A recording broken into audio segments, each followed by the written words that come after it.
What's going on, everybody? Today we're going to be ripping out 202 feet of old 6 foot tall wood fence and replacing it with a brand new one that's going to look just like that.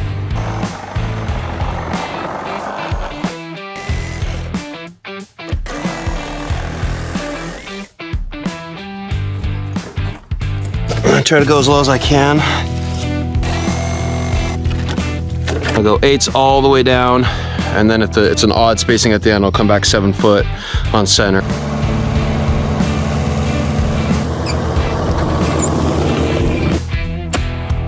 Hey, don't record me. Hi.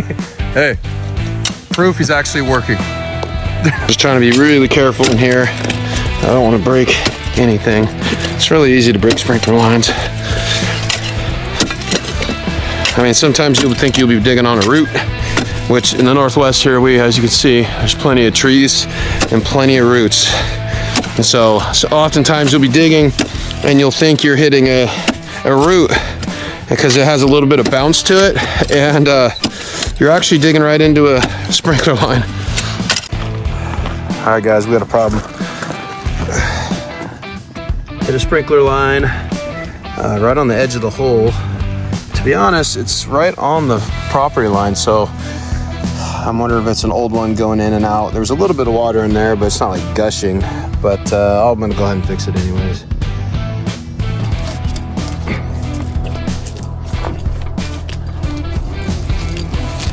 I call it a spotter post. It's the post in the middle where I'll level it up and I'll lean it back, and that is my spotter post I'm gonna eye into. And the reason I don't typically use a string to set posts is because of the wind or bushes up against the line. So for me, I do use a string to grade and cut posts, but for setting posts, we try to stay away from it. Beautiful. All right, go ahead and set that one in there.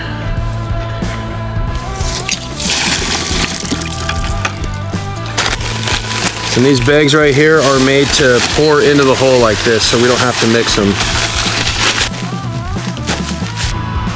All right, there we go. This is the first 4 post set. That is the last post. Just finished setting 25 4x4x8 jumbo post. Get this graded. I see a little bit of a dip right there in the lawn. She does have a dog, but the dog's not a small dog. So what I'm gonna try to do is keep it low over here and just pop it as straight as I can until about that bush. And the bush, it kind of humps up a little bit, and that might have to just kind of slightly taper it off a little bit at the end. Not always good to use your tape measure with a hammer, but hey, I don't have a hammer right over here. To be about 1 inch off the ground. I'm gonna try to. It'll be higher in some spots, but boards are 6 foot. We like to have 1.5 inch reveal from the top of the post. And so if you're going off the ground, if I grade it at 6 foot, that'll still give me 1.5 inches. Yeah, we'll just play with this, see how she looks. So there's gonna be some gaps below,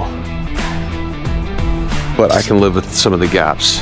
The gap, maybe 4 or 5 inches is the biggest, but she said not to worry about gaps. So I think that looks, I don't know if you can see it on camera, but it's looking pretty good. I'm gonna carry on, take it down to the end here.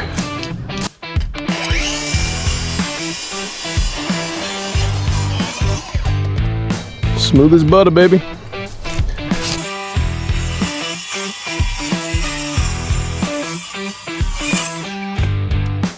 Sometimes I'll get the old bandsaw out on a set and build, and it's a little heavy. It's a nice tricep workout, but it doesn't fling as much sawdust everywhere. I used to make fun of guys for cutting wood posts with a bandsaw, but yeah, I've just come to realize as I've gotten older that, you know, whatever's easier, whatever's cleaner, sometimes is the best way. But I like to set the height most of the time, so I don't have to cut posts, but and digging that super rocky, it's a little difficult. But anyways, here we go. As long as you're all lined up.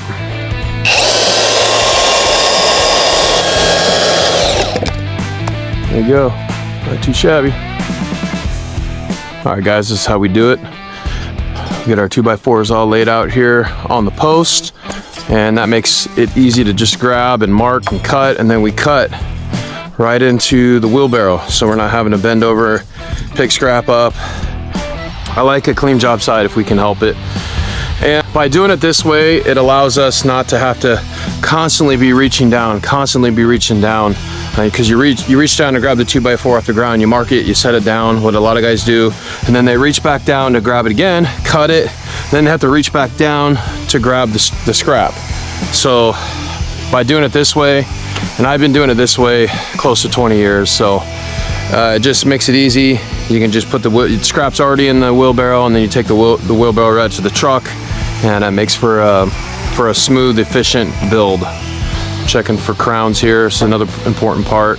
I take the worst crown, which is this one right here. These are Douglas for 2x4s, which is what we mainly use in the Northwest, that and cedar.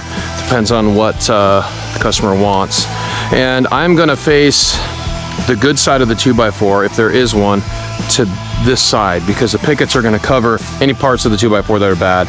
So this is the worst 2x4 with the worst crown. So this is going to go on the bottom. So I do it, take my pencil sideways like this. I'm tight to the post there, and I just go boom like that, and then put a B on it. And then this one, checking for crown. I can see it's got a little bit of a crown right here. This is gonna be our top, and good side is this side. And I try to hold my 2x4 if I can, just like to the edge right there. I don't typically try to keep it in. I try to keep it to the edge right there. And then again, just keep the pencil flat like that. I mark the bottom first, but I end up cutting the top first, because when I go to grab the bottom after I've cut it, it's already in my hands and it's already gonna go to the panel. So like that. Cut it right into the wheelbarrow there. And the B is always gonna be where you marked it at. It needs to face the same side. So just like that. And then Jacob, when he's done with those, he's gonna come through and he's gonna put screws in it. And then after that, we're gonna pack boards out and start boarding. But this is our process. Little tip here is come through right here. And I just kind of like see the tops are a little bit off. I don't so much worry about the bottom. I know everything is really close, but because of the 2x4s, sometimes things get off a little bit on top. And so I just kind of hammer the clips up and get them in place for the guy that comes behind me. Sometimes it's me that does it, that screws them in, but this is what's gonna catch your eye right here. That top 2x4 is gonna catch your eye. So also too, something I didn't mention here is we put our marks on our post we go down 2 and 60. And this is for a solid style and a Sate style. And the reason we come down 2, we also have an 1.5" reveal up here. So the reason we do that is because on gates, oftentimes the hardware we get, it sticks up like this. So if you're trying to match the existing fence line into the gate, we used to bring them up here when we had different hardware, but we bring them down just so we have enough room for our gate hardware and everything to match up nice and neat. All right, that's the last of the cuts there. And just got a few more screws to put in, and then we're ready for boarding. Yeah, buddy. So we got all the boards packed out. Just gonna get the nail gun out, start nailing these bad boys up. Got our nails all sitting on top of the post, ready for use. And we use a guide. This is what we use. We use a 2x4 guide. That way we can bump our post up to it. Some guys use strings. Like I mentioned before, strings tend to blow in the wind and just take longer to set up. For me, it's just easier, quicker, just to put a guide up there. We don't have it sitting over here right now, but we'll get it out and we'll show you. All right, it's gonna be a little bit of a tight squeeze. I'm about to come this way. These homeowners just having a bunch of junk in the way. I mean, come on. Okay, gotta level this bad boy up here. Pretty good. Okay. Thank you, sir. These are number 2 Western Red Cedar Pickets.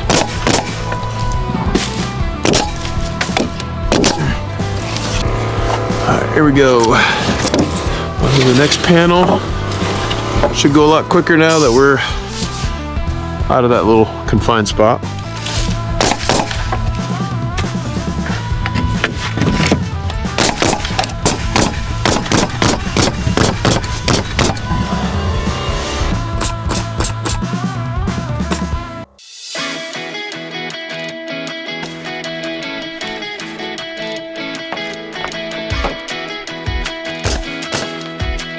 Is that battery not rolling on that thing? It should have fired up by now. There we go. I just try to like hit it like here and here because that clip is right there. So. Yeah. Yeah. Oh, baby.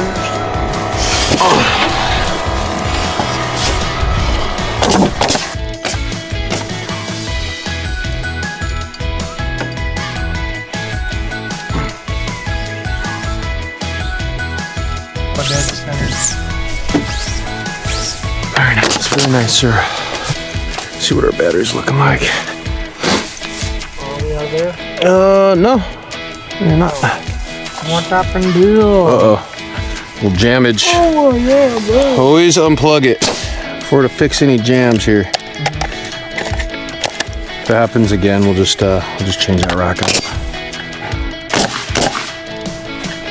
There we go. There we go, buddy. Get up in the groove.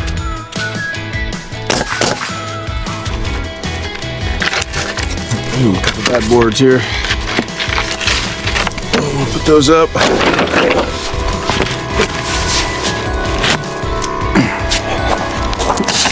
Yeah, buddy. Yeah, I like the lightning mix it, but not really. That's weird. There's like a little bit of air. Something going on with the air. This is the inside here. Just about done. Again, this is 202 feet. So that's how we build solid style cedar fence in Tacoma, Washington. That's our process. Jumbo post, Douglas fir 2x4s, and 1x5.5 by 6 cedar pickets. These are number 2 grade right here. And you can get number 1s, you can get clears, but for this particular project, it was number 2s, and they don't look too bad. All right, guys, that's all she wrote for this video. Hoping to post some more long form content to show you guys how we do things in the Pacific Northwest. Hope you enjoyed it, and I'll see you guys on the next one.